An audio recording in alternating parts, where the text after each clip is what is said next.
You are listening to the 90 Days Later podcast with me, Anna Charles. This is episode number 3. Welcome to the 90 Days Later podcast. I help high-achieving corporate women stop overdrinking in 90 days without missing out on life.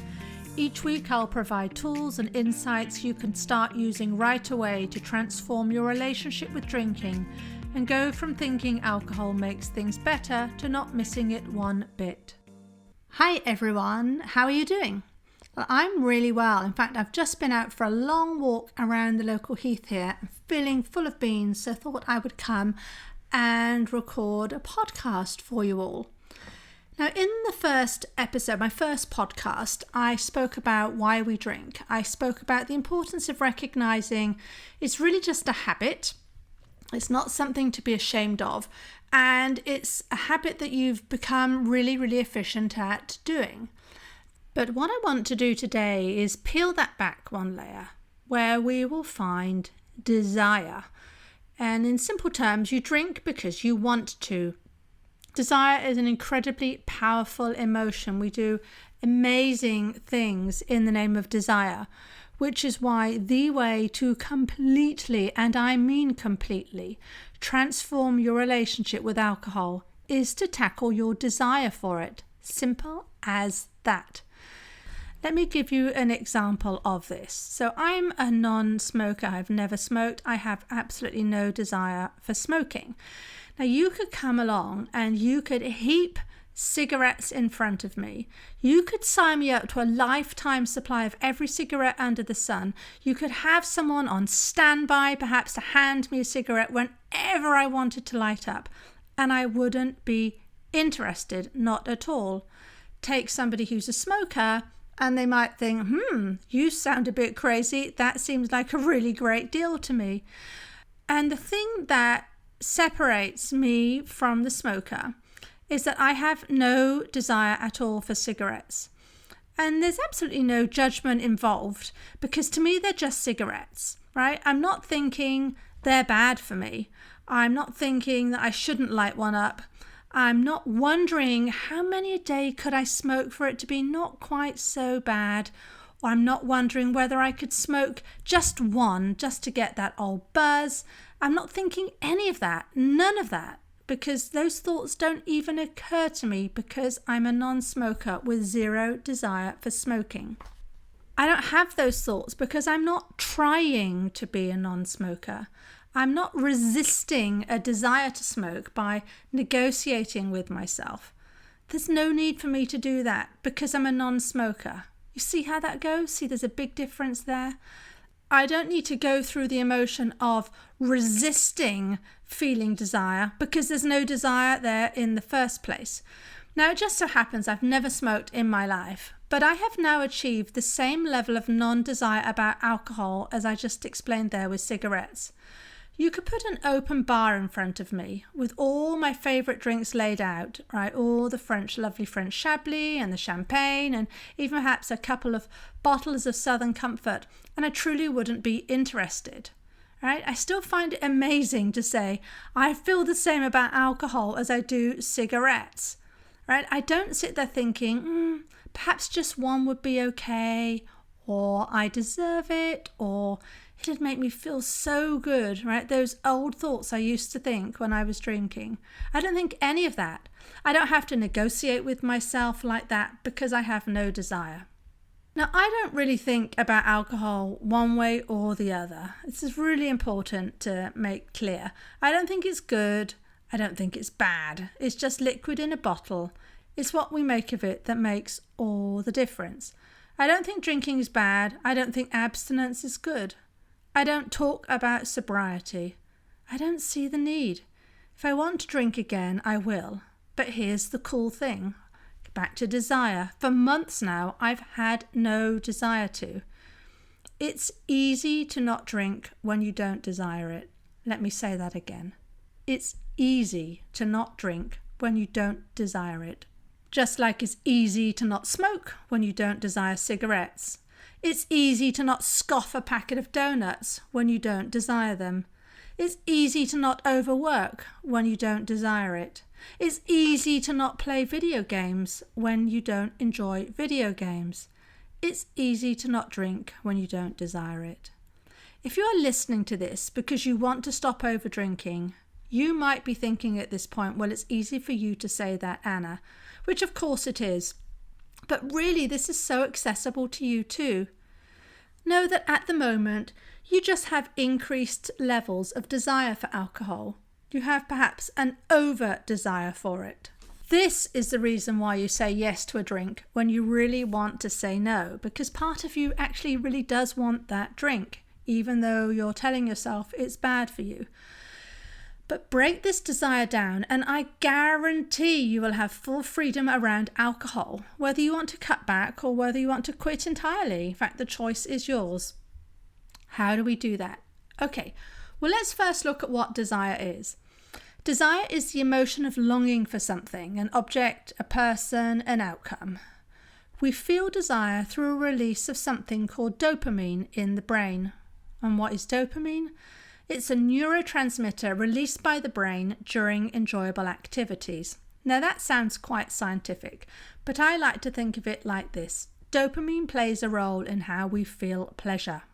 Humans derive pleasure in all sorts of ways, in making connections with friends, in sex, in eating, in drinking, in looking at flowers, in feeling the sun on your face, in achieving goals, and so on and so on. It's a big part of our unique human ability to think and plan. It helps us strive, focus, and find things interesting. Anything that gives us so much as a subtle dopamine response is going to trigger desire in us. Let me give you an example. Humans get natural pleasure from eating food. Our brains are designed to desire food because it's necessary for our survival, right? We have to eat to live. So back in the days where food wasn't available at the click of a button or at the end of a phone, the desire for food acted as a kind of incentive for us to take the effort and go out and hunt to put food on the table. It stopped us lounging around all day and eventually dying of starvation, which wouldn't have been a good thing. But humans have taken this natural response of desire and found a way to concentrate the experience. Knowing how wonderful desire makes us feel, we've boiled it down and found ways to deliver even more of it to ourselves. It's as though someone thought desire is good, over-desire is better. Compare the pleasure you feel eating a fresh orange, and please insert your favourite fruit at this point if you don't like oranges, versus, in my case, a chocolate-covered biscuit. Both are pleasurable, but just the thought of a chocolate biscuit is more enticing to me right this moment than an orange. It's exactly the same phenomenon with alcohol.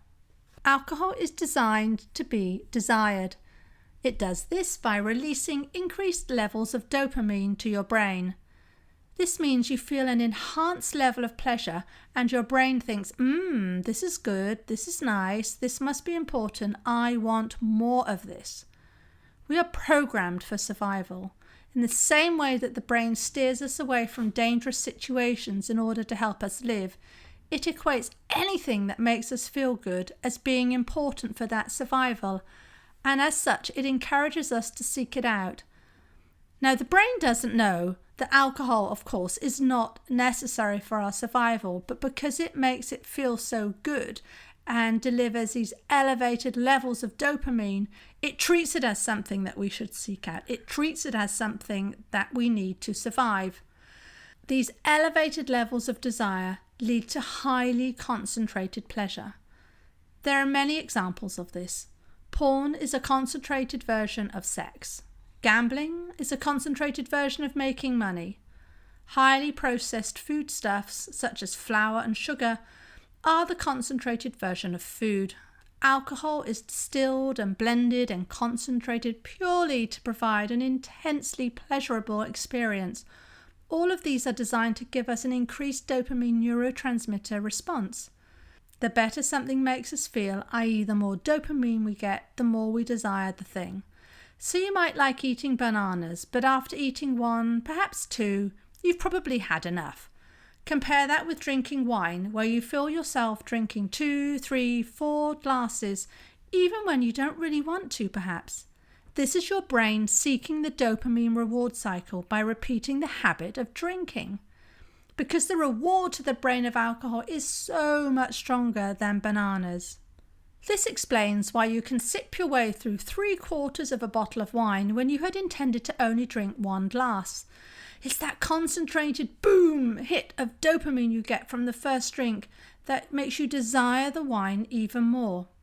So now you can understand why your brain is always going to choose to keep repeating the habit of drinking if you go on delivering the glorious reward of alcohol. The desire and pull to drink alcohol feels so intense, not because you're broken or because you have no willpower or because you never follow through what you've decided, not any of that stuff. The pull to drink alcohol feels so strong because of the reward you get when you drink. This explains why when you decide perhaps you want to cut back, maybe because you just want the best for yourself, you might find it hard to stop. When it can even feel as though you're drinking against your will or that you're out of control when it comes to alcohol. It's the unnatural levels of dopamine that create the urges in us to drink. The intense reward of dopamine that the brain desires and which it knows is within reach if you just pick up the glass and drink. Learning how to rewire that desire changes everything. And this is where I start with my clients. I show them how to do this in a way that reprograms their desire for life. How you fan the flames of desire is different in us all. And that's why coaching, I find, is such a fast way to achieve the results. Because our brains are very clever. I'll talk about that more in future podcasts, about the different areas of the brain and how these drive our behaviour. But for now, I'll say that understanding what you're thinking as you pick up the glass and drink is absolutely essential. By paying attention, you start to think and act more intentionally. And this is why intention is the first pillar of my intention, courage, commitment coaching framework that I use with my clients to help them achieve their desired transformations fast. Intention is the key to understanding your behaviour. So I have a simple exercise for you as I round out this podcast today. The next time you find a glass of drink in your hand, pause and ask yourself what you're thinking at that very point in time. If you think this sounds a bit weird or you find it difficult, imagine stepping outside of your body and observe yourself objectively. Now maybe that sounds even weirder, but the point here is to catch your thoughts and write them down. Try to do this each time you drink. If you find you've already drunk before you remember to do this, it doesn't matter. Start at that point. What are you thinking at the point that you remember to write your thoughts down? Because awareness is a key step on the road to creating intention. Awareness will show you what's driving your desire to drink. And when we know that, we can start to peel back the covers and find out what you really desire, and for which alcohol is simply acting as a kind of proxy. Which we'll leave for another week. In summary, it's all about the desire. Desire is the powerful emotion which drives the habit of drinking. Understanding and reworking your desire is the key to uncreating your habit of drinking. Because it's easy to not drink when you don't desire it. And that's where I get you with my coaching. I'll see you next week, but in the meantime, I'm offering a free web class on how to transform your relationship with alcohol. Now, the link is right there in the podcast show notes, and I've created it especially for you so you can get started right away. Thank you so much for listening to the podcast. Please rate and review and share with someone you love. And if you have any questions, you can reach me at anna@90dayslater.co. I'll see you next week. Thank you so much for listening to the podcast. Now, whether you are looking to just take a breather from alcohol, cut back over the long term, or quit entirely, I'm inviting you for a discovery session to see if we can help you over here at 90 Days Later. This is a completely free of charge, no strings attached call. If you want complete freedom around alcohol, having a coach is the way to make it happen. So what are you waiting for? You can sign up right there in the show notes. If you enjoyed today's show, I would really appreciate it if you would leave a rating and review to let me know and to help others find the 90 Days Later podcast. You can click in the link in the show notes for step-by-step instructions on how to follow, rate and review.